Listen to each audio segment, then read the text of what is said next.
Q106.7 weather. Here's your KQNK forecast. Cloudy skies with a few peaks of sun today, with daytime highs approaching 24. Northerly winds 8 to 15 miles per hour. Lows dip down to about 2 below. Tonight, partly cloudy skies. Mainly clear tomorrow, highs level off around 34. Cloudy Thursday, decreasing clouds by Friday. Upper 30s Thursday, low 30s by Friday. From the Weatherology Weather Center, I'm staff meteorologist Laura Lockwood. Right now, it's 19 degrees. Kansas Information Network News. I'm Karen Johnson. Although conditions have improved, Governor Laura Kelly has decided the capital city needs another snow day. Roxanne Stewart reports. The January 5th 14-inch snowfall is now the third highest single-day snow event ever for the city. The governor issued an order on Monday stating although crews are making progress, roads are still hazardous and temperatures are dangerously cold. Tony Trower, Deputy Director of Public Works, said 2011 was the last big snow he remembers. All state office buildings in the city will be closed today to allow crews to continue to work. City employees should check city social media or contact their supervisors for more information. Crews responded to a house fire early this morning in central Topeka. The blaze was reported at a residence on Southwest Fillmore. Officials did say all of the home's residents were able to get out of the residence before firefighters arrived. This is Kansas Information Network News. The voice of agriculture, Kansas Farm Bureau. The U.S. Fish and Wildlife Service has proposed listing the monarch butterfly as threatened under the Endangered Species Act.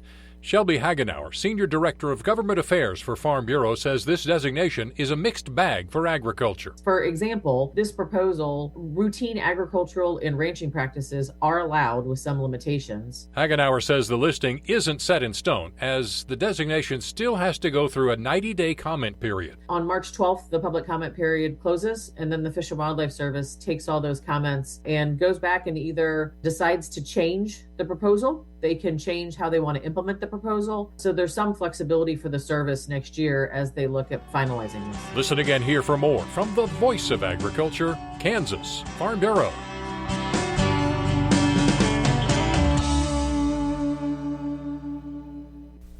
Good afternoon. I'm Natalie Hadley with your KQNK News, brought to you by the Norton County Hospital, providing the best care right here at home.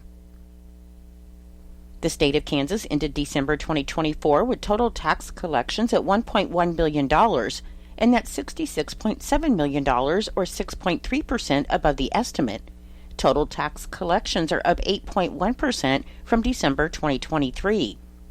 Governor Kelly said, as she's highlighted before, even though our state's revenues are healthy, they must practice fiscal responsibility, and that's how they will continue to maintain economic growth and preserve Kansas's fiscal stability.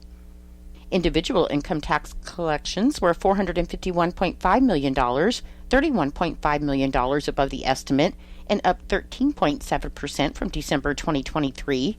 And corporate income tax collections were $275.4 million. That's $45.4 million above the estimate, and up 16.8% from December of 2023. Combined retail sales and compensating use tax receipts were $285.4 million. That's $13.6 million below the estimate and down $17 million from December of last year. The Kansas Department for Children and Families reminds Kansans who are needing assistance with winter energy bills that they can apply for its Low-Income Energy Assistance Program, or LEAP, and the applications will be accepted until 5 p.m. on March 31st, 2025. LEAP provides a one-time per-year benefit to help qualifying households to pay their winter heating costs, whether the home is heated with electricity, natural gas, propane, or other home heating fuels. In 2024, over 40,000 Kansas households received an average benefit of $645. To qualify, households must have an adult at the address who's responsible for the home's heating costs, and applicants must be at or below 150% of the federal poverty level. The level of benefit received varies according to the household income, the number of people living in the home, the type of residence, the type of heating fuel, and the utility rates. Applications can be accessed online at dcf.ks.gov by clicking the Apply for Services button on the top right side of the website. LEAP applications will be accepted until March 31st, 2025, and you can learn more about LEAP in Kansas, including frequently asked questions, other community resources, and the complete schedule of LEAP application events at dcf.ks.gov.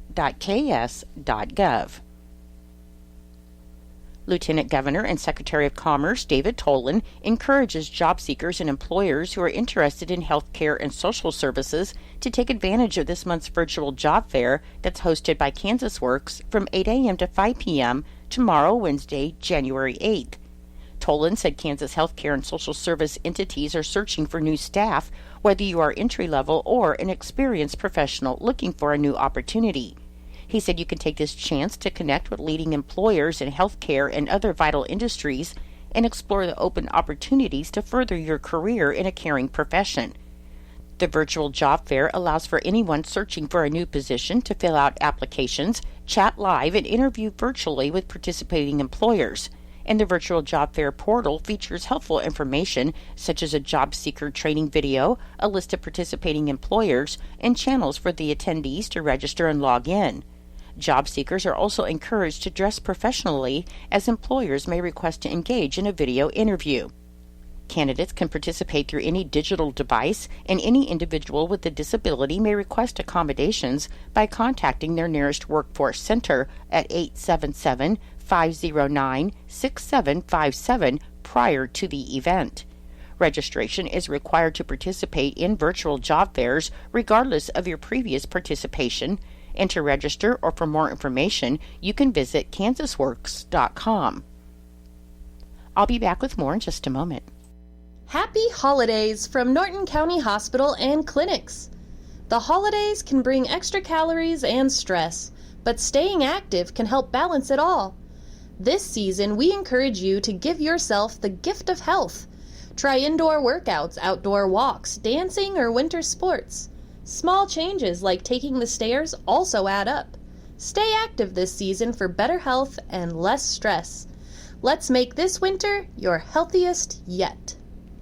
The United States Department of Agriculture, or USDA, has chosen Kansas as one of 25 states and U.S. territories to participate in a new pilot program. The USDA said the pilot program, under the Single Family Housing Home Repair Loans and Grants Program, will help homeowners in rural areas more quickly make needed repairs to their homes in areas placed under a presidential disaster declaration or who live in rural partner network communities. Many contractors require 50% upfront before ordering materials and work begins. So under the pilot program, suppliers will be paid directly or to the contractor after receiving receipt of a paid invoice. The USDA reports that the new pilot program will help homeowners make needed repairs or improvements to their homes while preventing fraud, and under the Single Family Housing Home Repair Loans and Grants Program, low-income homeowners can receive loans for up to $40,000, and those over 62 can receive grants of up to $10,000. The 20-year term loans have a 1% interest rate, and for those over 62, the loans can be combined with the grant for a maximum lifetime total of $50,000. For more information about the program or to apply, you can contact your local USDA Rural Development Office or visit rd.usda.gov/ks.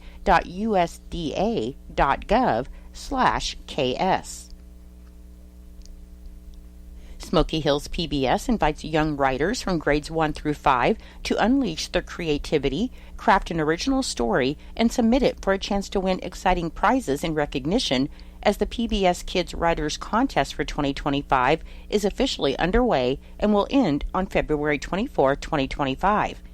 The PBS Kids Writing Contest provides a platform for young storytellers to express their ideas, develop their writing skills, and bring their imaginations to life. And stories can take any form, like adventurous, funny, magical, or heartfelt. Completed stories can be submitted by teachers, parents, grandparents, or even aunts and uncles, and submissions are accepted electronically or by mail, making it easy for everyone to participate.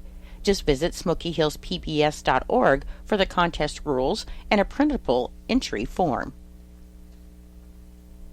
According to the unofficial minutes of the Norton City Council meeting that was held on January 1st, the Norton City Council met in regular session on Wednesday, January 1st at 5:30 p.m.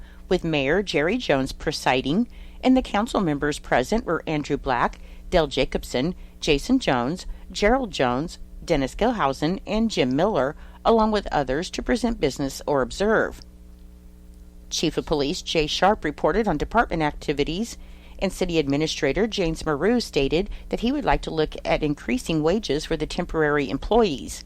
Dale Jacobson scheduled a Parks Committee meeting for February 3rd at 4 p.m. to discuss the wages. A motion was made by Gerald Jones and seconded by Dale Jacobson to adopt Resolution 2-2025, which is a resolution regarding third-party use of the city impound lot. The vote was taken and the motion carried. A motion was made by Andrew Black and seconded by Gerald Jones to waive the second formal reading of Ordinance 1772, which is an ordinance amending Chapter 15, Article 3, Sections 5 and 6, pertaining to minimum electrical rates. The vote was taken and the motion carried. A motion was made by Andrew Black and seconded by Gerald Jones to waive the first formal reading of Ordinance 1773, which is an ordinance amending Chapter 15, Article 2, Sections 13 and 14, pertaining to water rates. The vote was taken and the motion carried.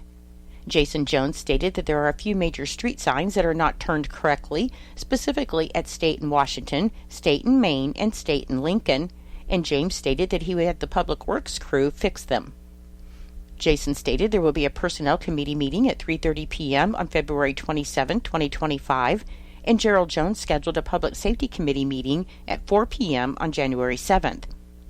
A motion was made by Dennis Gilhausen and seconded by Andrew Black to adopt Resolution 1-2025, which is a resolution to waive the annual requirement of generally accepted accounting principles and fixed asset accounting. The vote was taken and the motion carried. A motion was made by Dennis Gilhausen and seconded by Dale Jacobson to approve appropriating Ordinance 1 as a whole, and the motion carried, and the council then adjourned at 6 p.m. I'm Natalie Hadley. Your KQNK News was brought to you by the Norton County Hospital. You can call the Norton County Hospital at 785-877-3351 for all of your health care needs. Kansas Agriculture Network News. Good day, everyone. I'm Greg Akagi. One of the most recognizable aspects of the time of the 32nd Ag Secretary has been presentation on a circular economic model for rural America. But what are some of the aspects behind this presentation? Rod Bain has the details. How will Tom Vilsack's service as the 32nd U.S. Secretary of Agriculture be best recalled? Perhaps his efforts to promote a circular economic model to agriculture in rural America, best reflected through the use of a whiteboard diagram. A message refined not just by multiple presentations over a 3-year period, but as the Secretary notes, through the feedback and guidance of wife Christy in using examples to present his case. Turns out we've lost a heck of a lot of farms, 544,970 of them. So I'm telling my wife this. She said, well, that sounds like a lot of farms, but can you put it in the context of something that people understand? How many farmers is that? Like, is that the number of farmers that are in Iowa today? And I start totaling up, how many states does it take to get to 544,000? Well, it turns out 10 states. People go, oh, well, this is something. Now gotten people's attention. And he adds promotion of a circular economy to benefit all of agriculture is a mission he expects to continue in the days and months to come after leaving office. I'm Rod Bain reporting for the U.S. Department of Agriculture in Washington, D.C. The National Corn Growers Association gathered its leadership on Capitol Hill to welcome members of the new Congress as they were sworn into office. Kenneth Hartman says they're here to congratulate our friends and allies who were reelected to Congress and introduce themselves to be sworn in for the first time.